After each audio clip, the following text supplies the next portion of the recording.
25 years old. I'm sailing a 26-foot boat in water that is at least 2,700 feet deep. And I'm making my way back from the Bahamas to Florida after 14 months of sailing. And I've got a narrow weather window because the weather is not predicted to get any better. And I'm trying to make it home. But what can I do? I head off across the Gulf Stream, that river within the ocean that flows between North America and the Bahamas. And for the first 8 hours, the sailing is just delicious. Flying fish are spraying from the bow. There's that salt air, and the boat is dancing in the waves, and you can practically hear the harp music.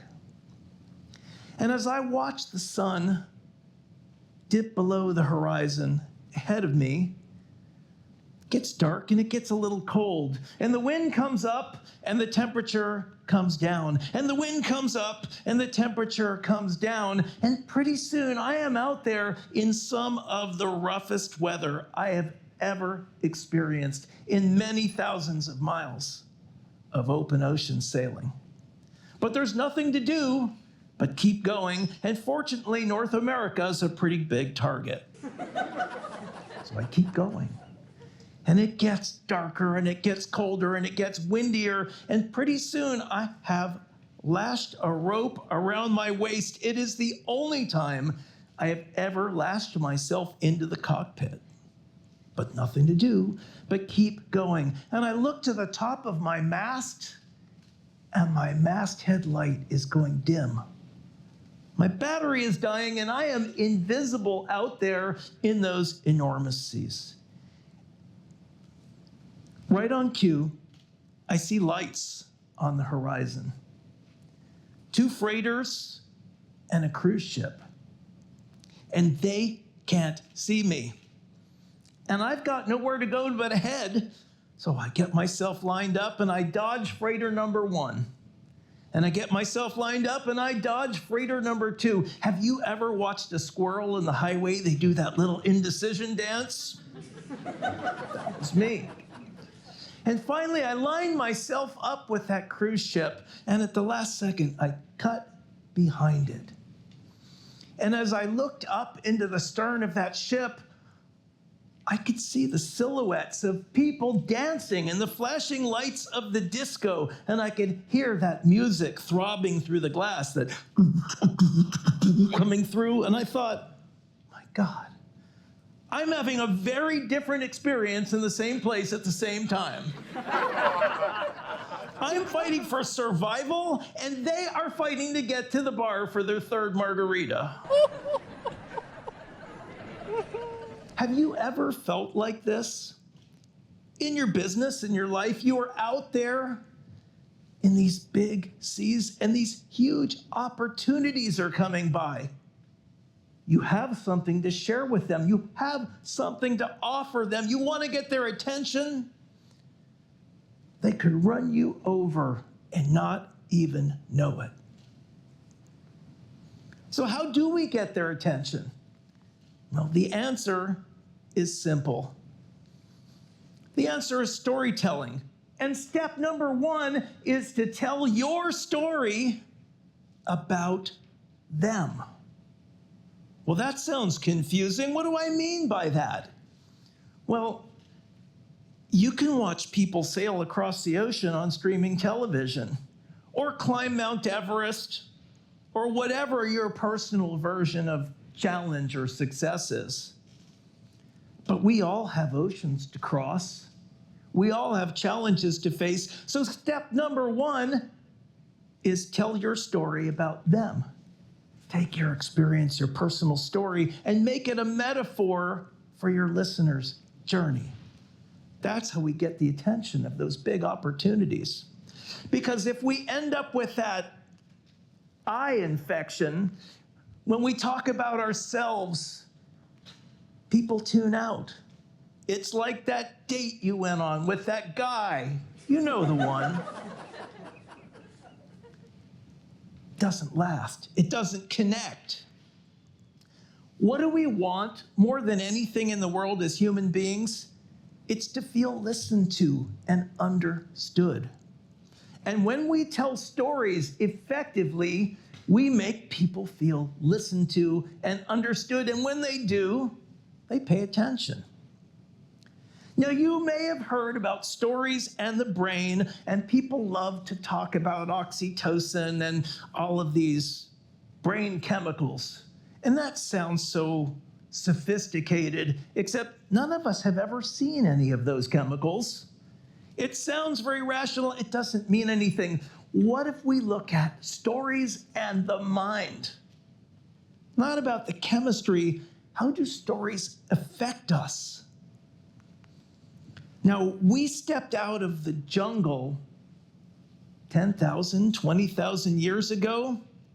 We are still hunter-gatherers at heart. It was 10,000 years ago we were hunting saber-toothed tigers and mastodons and mammoths. And look where we are now. But we are still, our natural behavior is to scan our environment for threats and opportunities. So what happens is when somebody sneaks up behind us and pops that paper bag, we pay attention. Or somebody shows us an interesting image or talks about us. It's called paying attention because there's a lost opportunity cost associated with doing it. And if we don't keep their attention, they go back to scanning. They look at their phones, check their email. There might be an opportunity there. But were any of you with me on that tiny little boat in the Gulf Stream on that cold night? It's fascinating how stories work because you all know that you are sitting in an audience watching a speaker on a stage giving a presentation, and yet part of you is on that boat with me in that situation. A good story is so powerful because it pulls us in, and we begin scanning for threats and opportunities inside the story. What a fascinating thing. So if you get up and you talk about yourself, people are going to go looking for stories, for threats, for opportunities. If you talk about them and you tell a story that's relevant to them and you take them on that boat with you, you have them. It's fascinating and it's powerful. And the absence of stories explains why millions and millions of advertising dollars go to waste every year. How many messages do we delete unread? Because they're not about us. So how do we tell a story? Because we may have heard of these complex models like Campbell's hero's journey, which is great for creating epic film scripts and novels. But what if we just want somebody to come to our TEDx event or our workshop or visit our store or read our book? How do we tell a story? The golden rule of storytelling is stories are always about people. If you take nothing else away today, stories are always about people. If you're not talking about people, you're not telling stories. If you're not telling stories, you're not connecting. And if you are not connecting, you are not selling. Oh, I know, I just used the S word on stage, didn't I?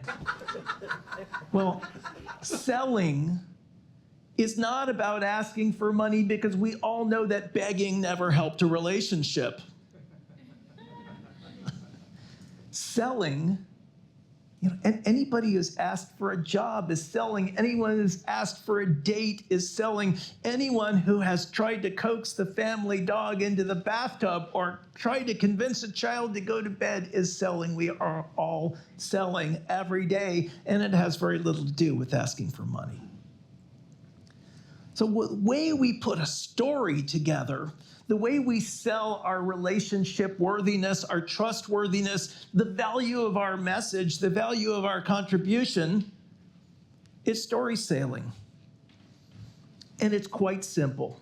there's that golden rule, stories are always about people, followed by the situation those people are in.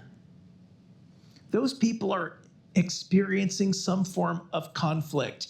And what they want to do is cross that ocean from conflict to transformation. Now, many messages fail because they only talk about the conflict.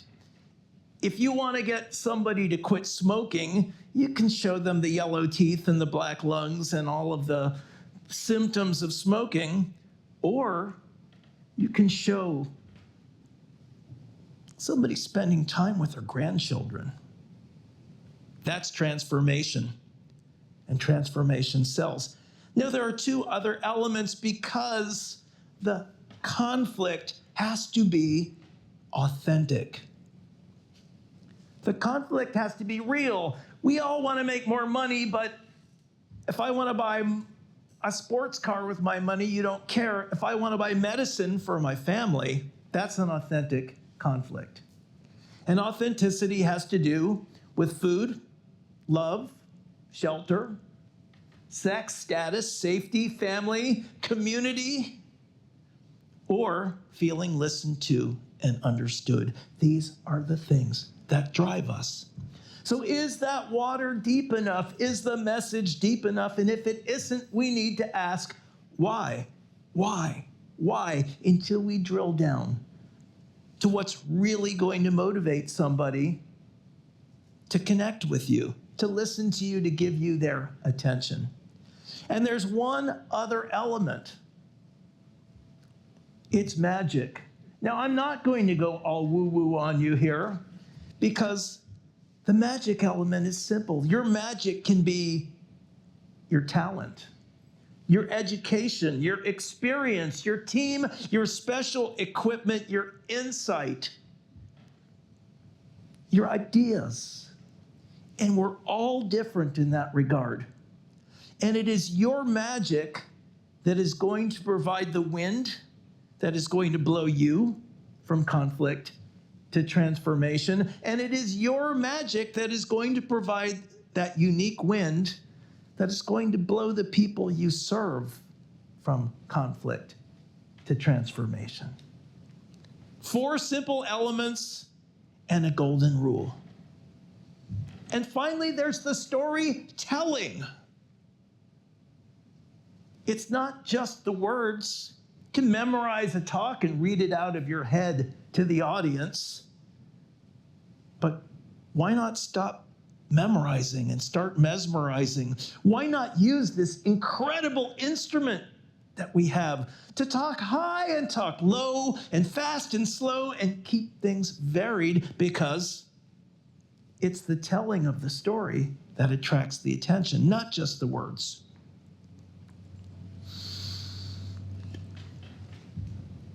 Because lecturers deliver information and storytellers deliver transformation. That element on the far side, conflict, transformation. And what a difference we can make when we tell stories. So let's return to that cold and stormy night on the ocean when I was 25 years old, because we all have rough waters to cross. And we all feel nervous when we find ourselves alone and unseen in the darkness. Harness the power of storytelling to turn that nervous into service. Hold aloft a bright beacon of inspiration that will help other people feel listened to and understood. For when you too feel listened to and understood, we can all sail together to that safe port of transformation.